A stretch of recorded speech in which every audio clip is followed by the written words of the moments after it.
Bonjour, je vous propose aujourd'hui de vous parler du marketing 3.0, le marketing du sens. À l'agenda, pourquoi parler de marketing 3.0?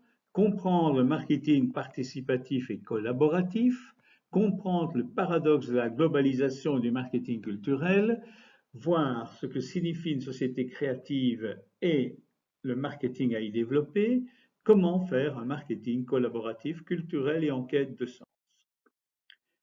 Tout d'abord, nous sommes dans une situation particulièrement problématique. C'est la crise. On le voit, la crise mondiale, il y a eu des turbulences sociales, économiques et environnementales. On a parlé de crise des matières premières, mais on voit aussi une crise de santé. Les pandémies sont bien présentes, la dernière Covid-19 nous l'a montré.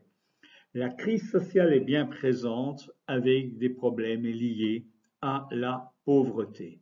Et enfin, on est bien face à une crise environnementale avec une destruction de la planète, de catastrophes climatiques de plus en plus nombreuses. Plus personne n'est aujourd'hui capable de nier cet ensemble de crises. Dans une période de crise, les changements apparaissent. Et il y a 3 changements qui conduisent au marketing 3.0. Si l'on se réfère à l'analyse de l'environnement et à la grille Pestel, on va retrouver l'économie autour d'elle, la technologie, le socioculturel, le marché, le politico-légal, et tout ça est en train d'évoluer. On est passé dans une époque de participation et de collaboration. Il y a donc une attente des consommateurs pour participer, pour collaborer, par exemple à la définition de produits. Un producteur de chips décide d'interroger les consommateurs et de leur proposer d'inventer une recette. Et pour les remercier, les payer de leur contribution, le producteur envisage de donner un pourcentage du bénéfice sur vente au concepteur de la recette. C'est aujourd'hui la présence des citoyens de plus en plus présents dans la définition de produit. On parlera de co-création. Autre élément important, nous sommes en pleine mondialisation et donc le marketing culturel est important. Les gens se déplacent, quelquefois de manière forcée, quelquefois de manière volontaire. Les produits s'échangent. Il n'est pas rare que dans les foyers européens, on cuisine des plats en provenance d'Afrique ou d'Asie. C'est la place aujourd'hui de la mondialisation et du marketing culturel. Troisième élément important, c'est l'époque des créatifs, du marketing sociétal en quête de sens. Beaucoup de choses sont imaginées, c'est l'époque de raconter des histoires, le storytelling, c'est l'époque d'imaginer différentes choses et que ne voit-on pas comme imagination au pouvoir, telle que cette planche à repasser qui a été imaginée par une grande marque de distribution française et qui, en fonction de la température du fer sur la planche à repasser, déshabillait le personnage masculin présent sur cette planche. Évidemment, tout ça explique pourquoi le marketing 1.0 a connu des évolutions par rapport au marketing 3.0. Si on regarde le marketing 1.0, sa spécificité, c'était qu'il était centré sur le produit. L'objectif était de vendre des produits et on utilisait l'époque, la révolution industrielle, une très forte productivité et donc il était facile de produire et donc de vendre.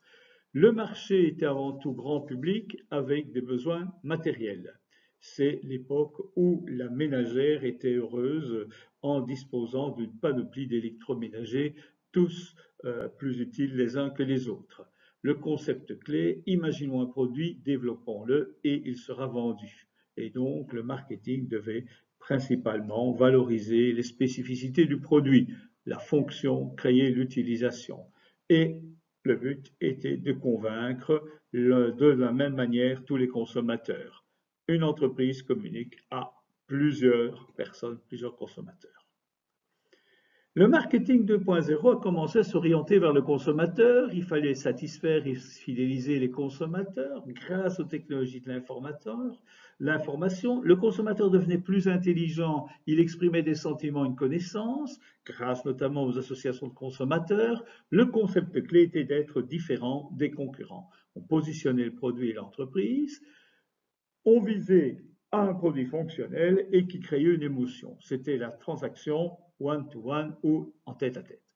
Et puis le marketing 3.0 est arrivé avec une nouvelle révolution, ce sont les valeurs. Il ne s'agit pas uniquement de satisfaire et fidéliser les consommateurs, mais en plus d'améliorer la société. Et donc, c'est les nouvelles technologies qui sont arrivées. L'être humain dans sa globalité n'est pas uniquement un être intelligent ayant des besoins matériels, mais il exprime des sentiments, une connaissance, une prise de conscience. Ce qui l'intéresse aussi, c'est ce qu'il y a derrière les produits, pas uniquement les valeurs.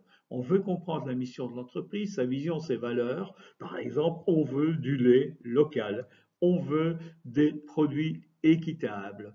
Il s'agit donc d'offrir une fonctionnalité au produit, une émotion et aussi une spiritualité, c'est-à-dire une prise de conscience des valeurs.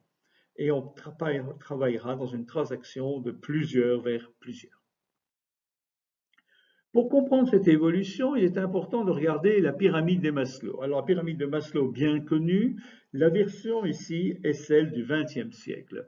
Et Maslow, à la fin de sa vie, avait tendance à dire que sa pyramide avait du sens, mais se posait la question de savoir si sa pyramide, qui commençait par le besoin physiologique de sécurité, d'appartenance, d'affection, d'estime et d'accomplissement, ne devait pas être vue de manière totalement différente au XXIe siècle, et donc que les besoins d'accomplissement, d'estime et d'appartenance étaient plus importants que les autres besoins.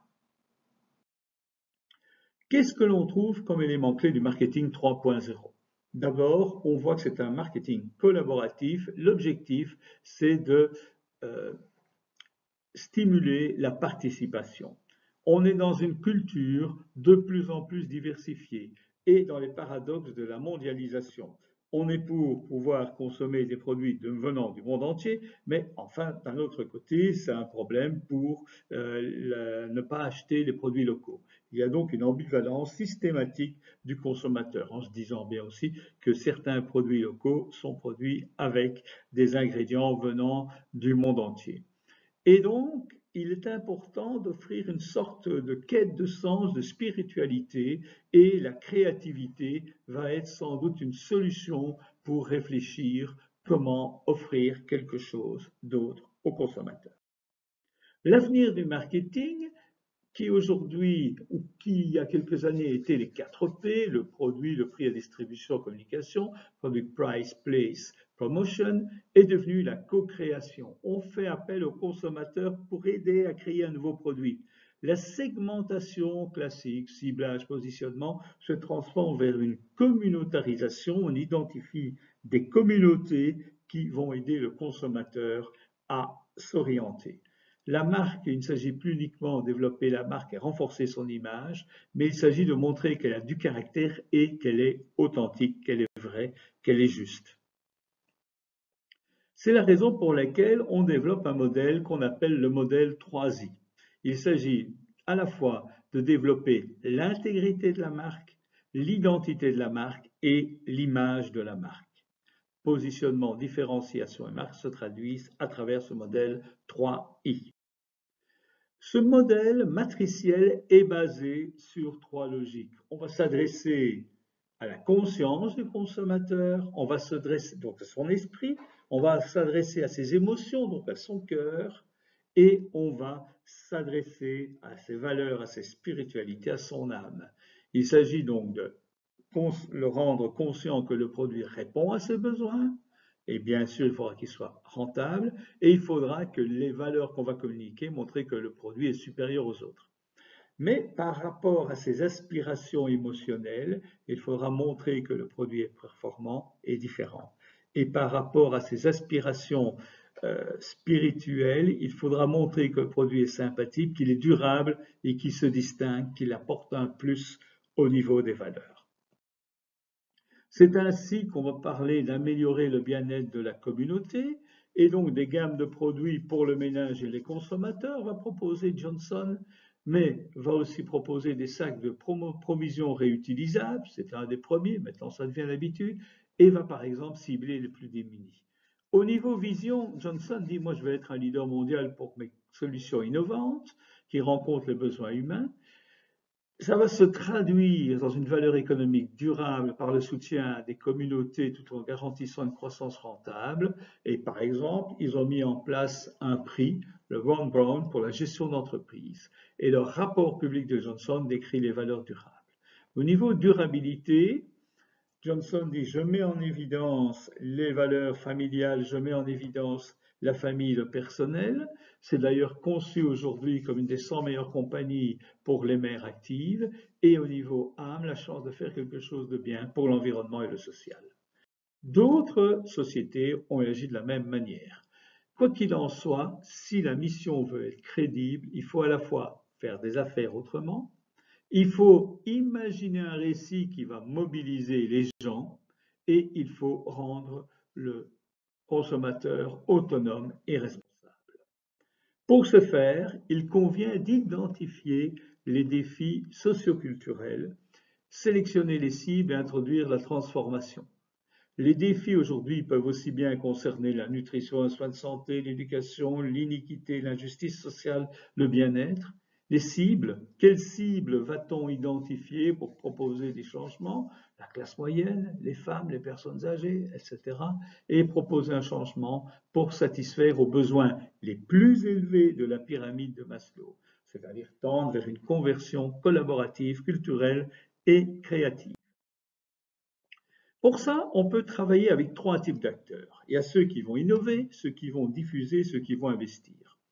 Les innovateurs vont innover à travers toute une série d'éléments. Mais attention, ils doivent disposer de l'autorisation, ils sont dépendants aux ressources naturelles, donc ils vont devoir être parcimonieux, ils sont exposés à la réglementation, ils vont donc devoir la respecter, et les risques de renforcement de législation sont bien présents.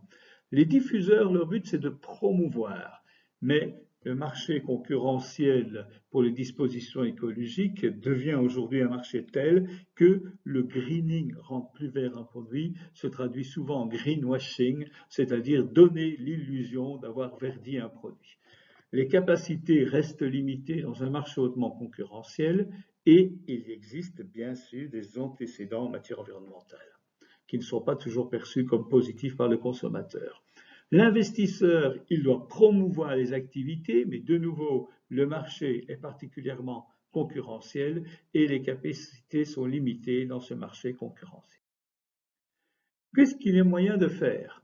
Imaginons que le diffuseur veuille collaborer à la promotion.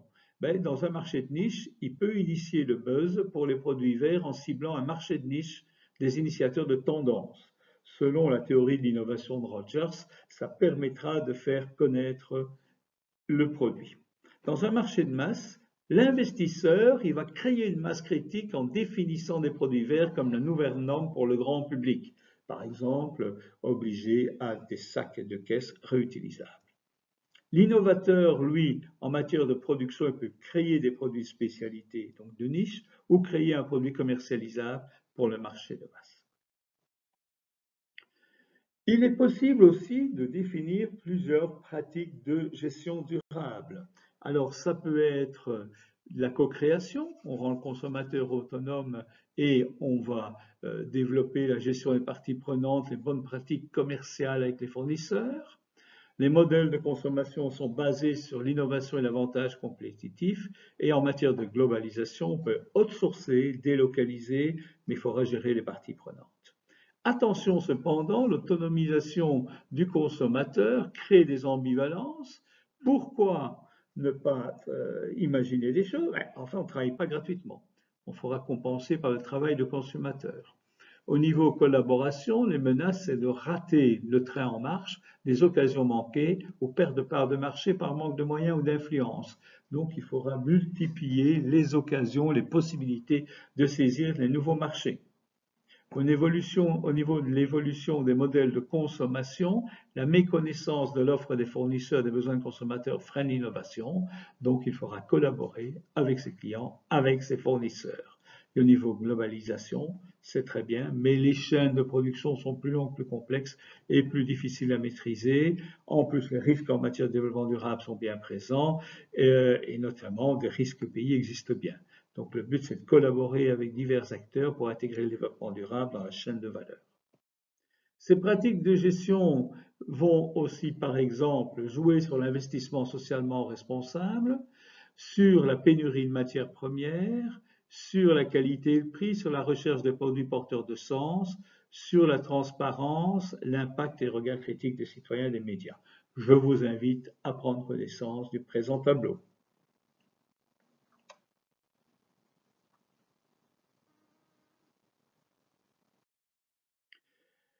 Quoi qu'il en soit, qui dit développement durable dit aussi de s'inscrire dans le cycle de vie de la perception de l'écologie. Tout comme pour les produits, on peut très bien imaginer un cycle de vie en 4 phases, l'introduction, la croissance, la maturité, le déclin.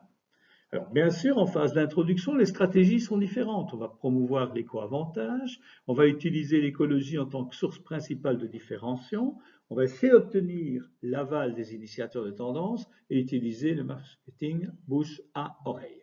Phase de croissance, on va promouvoir l'éco-efficience, construire la popularité en ciblant sur les chercheurs de valeur, utiliser les économies d'échelle pour accroître l'accessibilité. Quand on sera en phase de maturité, on va continuer à promouvoir l'éco-efficience, mais on va voir que les concurrents sont de plus en plus nombreux à émerger et il faudra augmenter la différenciation de l'offre de produits dans d'autres domaines. Enfin, en phase de déclin, il s'agira de collecter.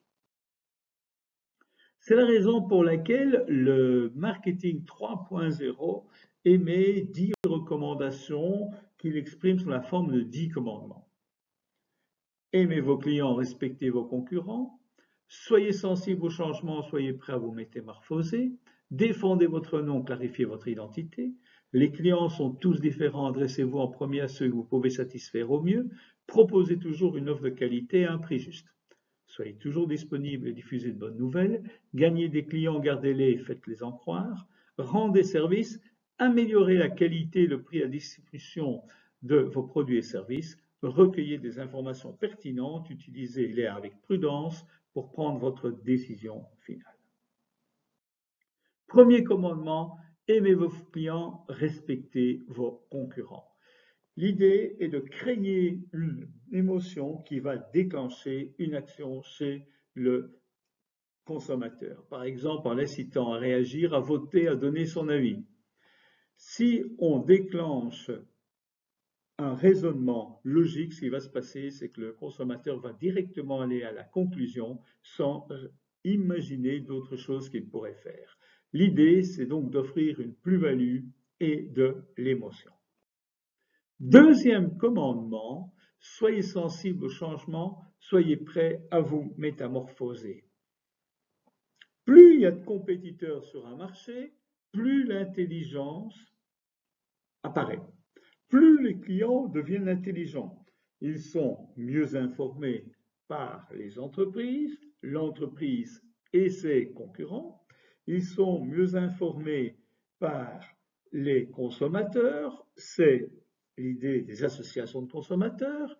Ils sont mieux informés par le consommateur lui-même grâce aux réseaux sociaux. Ils sont mieux informés par la législation mise en place. Et donc, il est important de pouvoir devenir, pour l'entreprise, un innovateur de rupture, de proposer des produits révolutionnaires. Donc, plus uniquement faire une amélioration mineure sur un produit, mais vraiment transformer cette amélioration mineure en un produit révolutionnaire qui va séduire, qui va sensibiliser, qui va capter l'intérêt du consommateur. L'idée, pour cela, il est nécessaire d'anticiper les changements. Il est aussi important pour une entreprise de défendre son nom, sa mission, clarifier son identité. Alors, la qualité égale d'une entreprise par rapport à une autre sera influencée par sa réputation. Et plus la réputation sera importante, plus l'entreprise séduira le consommateur. Il s'agit donc de se positionner et se différencier sur un marché cible, tel que Danone l'a fait, avec des positionnements différents, en mettant en évidence les éleveurs, avec une image d'un éleveur, avec une identification de l'éleveur qui fournit le lait, ou, dans d'autres cas, en identifiant l'avantage produit d'un produit comme taille fine.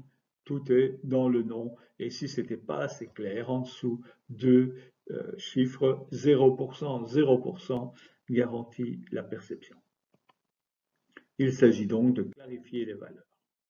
Quatrième commandement, adressez-vous en premier au client que vous pouvez le mieux satisfaire.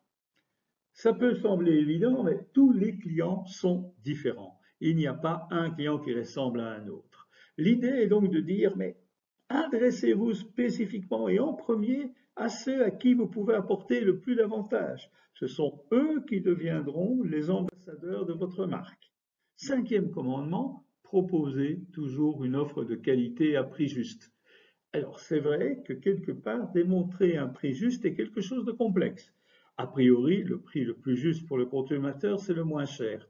Oui, mais en fait, si vous proposez une explication, vous informez, vous éduquez le consommateur, il le comprend. Comme dans le cas du café labellisé Max Havelaar par rapport à un café classique, simplement la présentation du paquet de café en le décomposant en coût et notamment ce qui retourne aux producteurs est directement symbolique mais très indicateur. L'idée, c'est de développer un marketing authentique, c'est-à-dire équitable, juste, équilibré. C'est la raison pour laquelle il faut pouvoir démontrer la qualité d'un produit, il faut pouvoir démontrer la transparence du prix, montrer que dans ce prix, une partie est affectée de manière juste et logique à des fournisseurs, montrer aussi qu'il y a une plus-value et susciter l'émotion.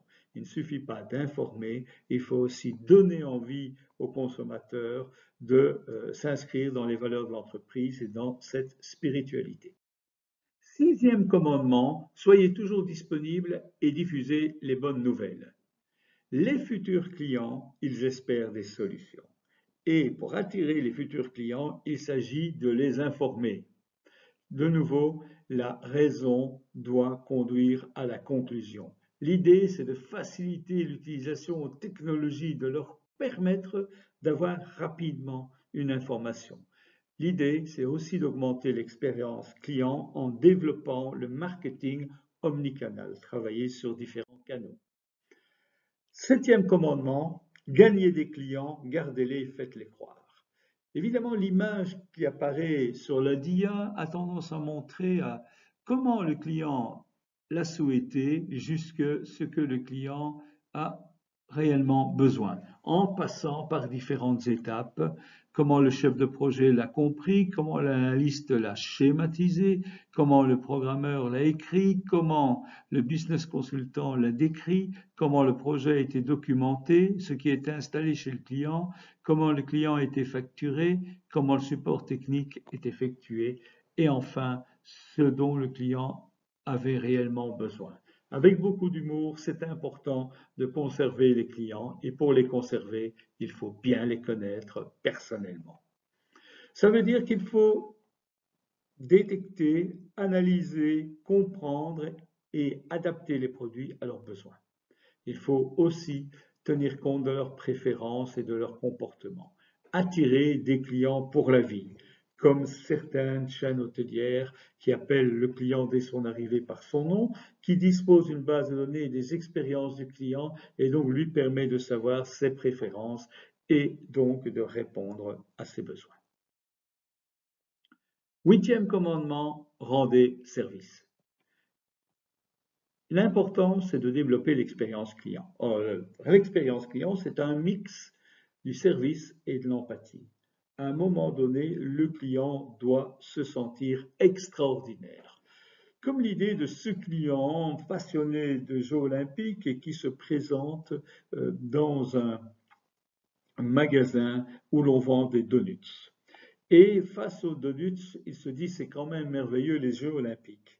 Et un jour, le vendeur lui a offert des donuts olympiques, c'est-à-dire 5 donuts représentant les anneaux olympiques, recouverts d'un glaçage coloré représentant les couleurs des 5 continents. Voilà une expérience client qui a fait pousser le ouh de satisfaction au client. Chaque produit offre un service spécifique. Il est important que chaque consommateur le découvre. Neuvième commandement, améliorer la qualité, la distribution, les prix, les produits et les services. Ça veut dire aussi, n'ayez pas peur de labelliser, de développer une satisfaction à 360 degrés, vraiment une approche holistique où on va notamment pouvoir offrir des produits labellisés. Attention, pas des pseudo-labels imaginés sur un coin de table sans réelle valeur, non, des labels qui apportent une réelle plus-value aux différents produits. De plus en plus de consommateurs sont sensibles à cette approche à 360 degrés. L'idée, c'est d'améliorer de façon permanente les produits et les services. Il s'agit de tenir toutes les promesses faites à tous les acteurs.